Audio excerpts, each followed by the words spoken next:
अर्पिता मुखर्जी को चकाचौंध की चाह थी, लेकिन ग्लैमर वर्ल्ड से वो निराश थी। ना मॉडलिंग में शोहरत हासिल हुई और ना फिल्मों में वो मुकाम मिला। छोटे मोटे जो रोल मिले उससे भी स्टारडम कोसों दूर रहा। मगर एक इत्तेफाक ने अर्पिता के अरमानों को पंख लगा दिए, पंख पैसे के।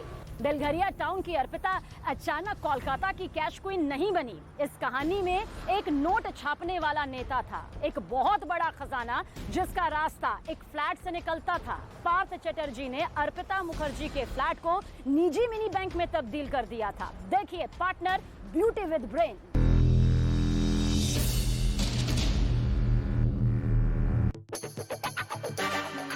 लोग पूछ रहे हैं तेरा राज क्या है? तुम कहो तो तुम्हारा नाम ले लूं। तू पसंद तो है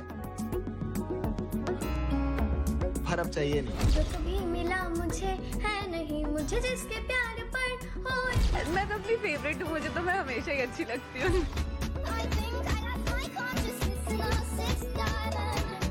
तुम बस आने का मौका ढूंढ लेना, हम रोकने का बहाना तैयार रखेंगे।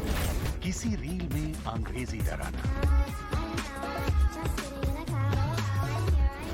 किसी में हिंदी गाना,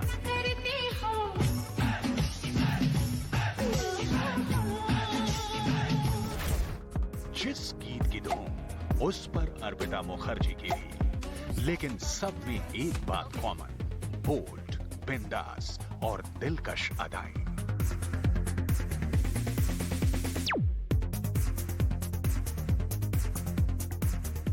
खुद को किसी फिल्म स्टार से कम नहीं आंकती थीं अर्पिता, क्योंकि उन्हें शोहरत जो आसानी से नहीं मिली। एक स्ट्रगलर से सिर्फ साइड रोल एक्ट्रेस तक सिमटा उनका करियर कई बम्बईया फिल्मों से मेल खाता है। आगे अर्पिता के स्ट्रगल स्टोरी का हैरत अंगेज पन्ना खोलेगा, मगर अभी जिस रूप ने सनसनी मचा रखी है उसकी एक झलक देखिए।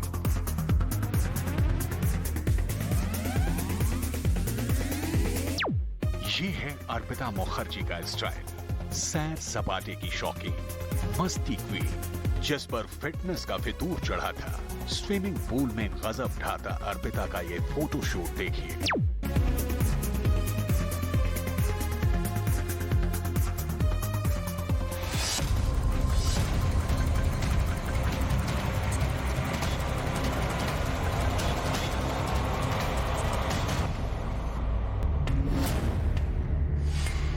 मगर इस चेहरे के पीछे एक शातिर दिमाग है।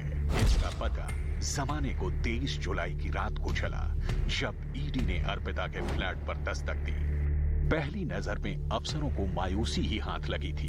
अर्पिता के डॉलीगंज के डायमंड सिटी फ्लैट के बाहर चस्पा नोटिस ने जांच अधिकारियों को चौंकाया था, जिसमें अर्पिता मुखर्जी का मेंटेनेंस बिल बकाया था, वो भी 11,819 रुपए। जिसके पास बिल चुकाने के पैसे ना हो, उसके फ्लैट में अकूत दौलत की कल्पना भला कोई करता भी तो कैसे। मगर जांच अधिकारियों को इनपुट पर पक्का यकीन था। उन्होंने अर्पिता के बिछाए नोटिस जाल को नजरअंदाज किया। डायमंड सिटी की 8वीं मंजिल के फ्लैट में जब छापेमारी शुरू हुई तो नोट का हिसाब लगाना मुश्किल हो गया। ताज्जुब इतना भर नहीं था, इसी पते से मिले सुराग ने काली कमाई की कई तिजोरियां खोल दी। इसलिए ईडी की जांच जैसे जैसे आगे बढ़ती जा रही है, उतने ही हैरत अंगेज ट्विस्ट आ रही हैं। अर्पिता से लंबी पूछताछ के बाद ईडी ने उनके चौथे फ्लैट पर धावा बोला था। अर्पिता मुखर्जी के चोका इलाके के फ्लैट में छापे के दौरान अहम दस्तावेज मिले। इन दस्तावेजों की जांच के बाद सामने आया कि 12 शेल कंपनियों के जरिए करोड़ों की ब्लैक मनी को वाइट किया गया। अर्पिता के साथ इस गोरखधंधे में एक स्ट्रगलर अभिनेता का भी नाम सामने आया। साथ ही ओडिशा और तमिलनाडु के कुछ प्रोडक्शन हाउस पर भी शक जताया गया। मतलब कई बड़ी मछलियां ईडी के रडार पर हैं, मगर अर्पिता पर पार्थ चटर्जी के इस कदर मेहरबानी की कुछ तो वजह जरूर रही होगी। फॉर्मर एजुकेशन मिनिस्टर क्यों अर्पिता के जरिए जालसाजी कर रहे थे, इसे समझने के लिए हमें बेलघरिया के दीवानपाड़ा इलाके में चलना होगा। ये वही बस्ती है जहां अर्पिता का पुश्तैनी मकान है, जहां उनकी मां मीनाती मुखर्जी अकेले रहती हैं। जर्जर मकान, दर की दीवारें, काई और सीलन से ढका बदरंग खंडहर। अर्पिता मुखर्जी अपने पुश्तैनी मकान में आती थी, मां के लिए राशन और दवाई का इंतजाम करती थी, लेकिन उन्होंने अपनी मां तक से कभी पार्थ चटर्जी के काले खजाने का जिक्र नहीं किया। अर्पिता ने अपनी मां को कभी पैसे भी नहीं दिए। আধিকারিকরা বললেন কিছু পেলাম না, ঘাটাঘুটি সমস্ত করলাম, তা আপনি কোনো জায়গায় কিছু রেখেছেন কোথায় ঘাটুন, আমি তো পাশেই বসা আছি, এখানে সেই যে আমি বসাই আছি।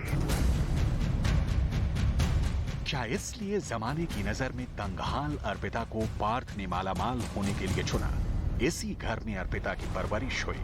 पिता के गुजर जाने के बाद उन्हें सरकारी नौकरी भी मिली, मगर अर्पिता की ख्वाहिश सिल्वर स्क्रीन पर छा जाने की थी।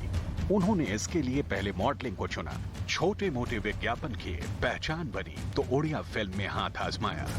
अब अर्पिता फिल्म सेट पर टैक्सी से जाती थी। फिल्मों से हुई कमाई से अर्पिता ने सेकंड हैंड गाड़ी भी खरीदी थी। फिल्मी सेट से सीधे अपने घर जाने वाली अर्पिता को साथी कलाकार भी खूब पसंद करते थे। अर्पिता ने ओडिया और बांग्ला की जिन फिल्मों में काम किए उनके नाम हैं वंदे उत्कल जननी, प्रेम रोगी, कैमिटी ए बंधन, मुंह काना ए तो खराब, राजू आवारा, अमर अर्धनाग, भूत इन रोजविल, जीना द एंडलेस लव, बेदेहर खोजें रविंद्र, मामा भगने और पार्टनर। महज 6 साल में दर्जन भर फिल्में अर्पिता के हिस्से में थी। बांग्ला फिल्म इंडस्ट्री की जानी मानी डायरेक्टर संघमित्रा चौधरी ने अपनी 3 फिल्मों में उन्हें कास्ट किया था। हालांकि संघमित्रा ने जब सियासत में कदम रखा तो उन्हें विपक्ष के साथ अर्पिता मुखर्जी खड़ी नजर आई। पार्थ चटर्जी के साथ अर्पिता की जुगलबंदी हुई तो फिल्मी दुनिया से वो दूर हो गए। अर्पिता ने अपने शोहरत की अलग राह चुनी थी, लेकिन राजनीति की रफ्तीली राह पर चलना फिल्मी सितारों के लिए इतना आसान नहीं है। आखिर अर्पिता से कहां चूक हुई, पार्थ चटर्जी की किस पर्ची से पोल खुली, जानेंगे तो दंग रह जाएंगे।